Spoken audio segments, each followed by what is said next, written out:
स्वामी प्रसाद मौर्य का आज बयान आया कि कोई हिंदू है ही नहीं, ब्राह्मण धर्म है और हिंदू जो है वो दलितों को, पिछड़ों को ये सब बेवकूफ़ बनाया जा रहा है।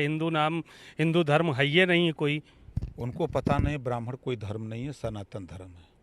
पहले उनसे कहिएगा कि ये ब्राह्मण कोई धर्म नहीं है और वर्ण व्यवस्था है। ब्राह्मण, क्षत्रिय, वैश्य, शूद्र 4 वर्ण बना था। उनको समझा दीजिएगा कि राजभर जी बताए हैं कि ब्राह्मण कोई धर्म नहीं है। आप ही समझा दीजिए, हम क्या समझाएंगे? हमारे चैनल पे समझा दीजिए आप। नहीं, हम समझा रहे हैं, आपके चैनल के माध्यम से उनसे कह रहा हूँ कि सनातन धर्म है और ब्राह्मण कोई धर्म नहीं है, वर्ण है। ब्राह्मण, क्षत्रिय, वैश्य, शूद्र 4 वर्ण बना था। हमसे ज़्यादा समझदार हैं, हमसे पुराने अनुभवी हैं, जोश में होश खो रहे हैं, बिना वजह का घूम रहे हैं। लौट जाए लोग, यहाँ वोट मिलना नहीं है। नहीं तो आपको क्या लग रहा है कि जो ये राजनीति हो रही है, कहीं कोई स्याही फेंके दे रहा है, कहीं कोई जूता मारे दे रहा है, का तमाम बयानात इस तरह के आ रहे हैं, तो इसको कैसे देखते हैं आप इस चुनाव के मद्देनजर? नहीं, आप देखिए, स्याही वाला सफाई निकला, खुलेआम बात ओपन हो गई। समाजवादी पार्टी में 2 धड़ा है।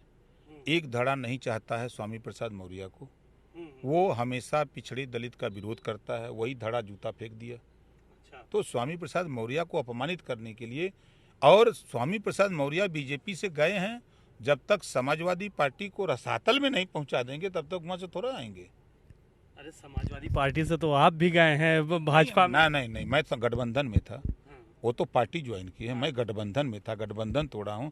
जैसे अखिलेश जी बसपा से 2 बार गठबंधन किए, कांग्रेस से 2 बार हो गया है, जदयू से उनसे किए, लोक दल से किए, हमसे किए। ये तो गठबंधन होता है, चुनाव के लिए गठबंधन होता है। सरकार बनी तो वाह वाह, सरकार नहीं बनी तो फिर अपने अपने किनारे। अखिलेश यादव आ रहे हैं कल, क्या कहेंगे आप? क्योंकि यहाँ पे वो बता रहे हैं कि आप लोगों ने कुछ किया नहीं, साड़ खुले छोड़ दिए और बुलडोज़र के दिमाग नहीं होता, इस तरह के बयानात तो आपने देखा। देखिए, ये उनके इस बयान से वोट मिलना नहीं है। गरीब को रोटी, कपड़ा, मकान, शिक्षा, दवाई चाहिए, रोजगार की ज़रूरत है। गरीबों को जो चाहिए उसकी लड़ाई होनी चाहिए। बड़े नेता हैं, विरासत में राजनीति मिली है, पूर्व मुख्यमंत्री हैं, और वो जो बोल रहे हैं उससे समाजवादी पार्टी पतन की ओर जा रही है, उससे कुछ नहीं मिलना है। अब वो तो कहते मुझे किसी की सलाह की भी ज़रूरत नहीं है। पीडीए बनाए, यहीं घोसी में देखिए, सामान्य वर्ग को टिकट दे दिए। अब वही पीडीए पूछ रहा कि का भैया तुम्हारी यह पीडीए है? तो सवाल लोग खड़ा कर रहे हैं उन्हीं के काम से, हम नहीं कर रहे हैं। हम तो सलाह दे रहे हैं कि पीडीए के अगवा यस लगा देना चाहिए। आपके दोस्त दारा सिंह चौहान को बहुत कोसा जा रहा है, ये कहा जा रहा है कि दल बदलू हैं और उनके ऊपर प्रेशर पड़ा, या ये कहा जाए कि उनको लालच थी मंत्री बनने की, इसलिए जो है पहले वहाँ गए फिर यहाँ आ गए। अच्छा, शिवपाल यादव जी के यहाँ कौन प्रेशर था? वो दल बदलू नहीं है।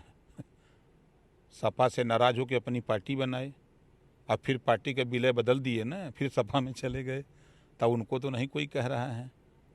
जब ये दारा सिंह चौहान जी जब सपा ज्वाइन किए तब दल बदलू नहीं, कोई सपा का कोई नेता की जबान नहीं खुली कि ये दल बदलू हैं।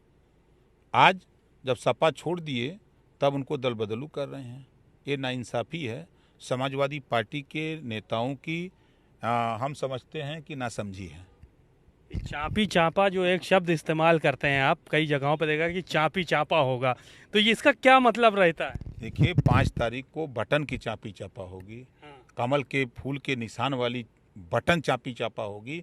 ऐसा चापो की चपले रह जाए, कुल वोट जौन तौन कमल के फूल पर ही पड़ता रहे। कितने वोटों से जीत की उम्मीद कर रहे हैं आप लोग? देखिए, अभी तक जो सिचुएशन है, सच्चाई आपको बता रहा हूँ कि 50,000 तक की व्यवस्था अब तक हो गई है, आगे और हो सकता है। व्यवस्था तो वो भी सब किए हुए हैं, आप भी व्यवस्था किए हैं। कुछ नहीं कर सकते, कुछ नहीं। जो सफाई किए हैं उसी का जो है उनको बोनस मिलेगा।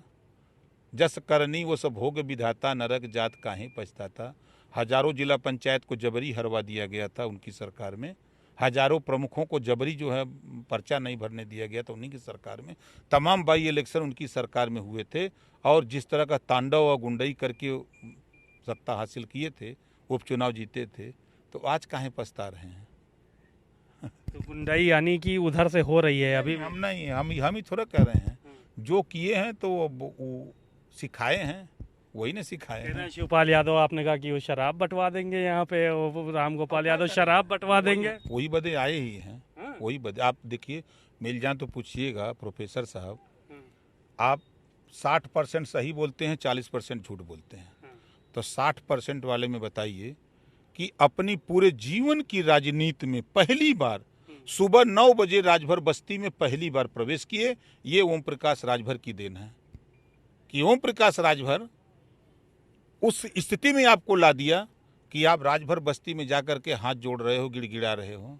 तो प्रोफेसर शराब बंटवाएंगे कि शिवपाल यादव बंटवाएंगे, ये उनकर बताइए। पटिए बदलवाई, चाहे पार्टी बांटे तो चाहे वो शिवपाल का नाम आवे, चाहे राम गोपाल जी का नाम आवे, पटिए ने बंटवाई। ये बिल्कुल तय है कि पार्टी शराब बंटवाएगी? बांटते नहीं हैं ये सब।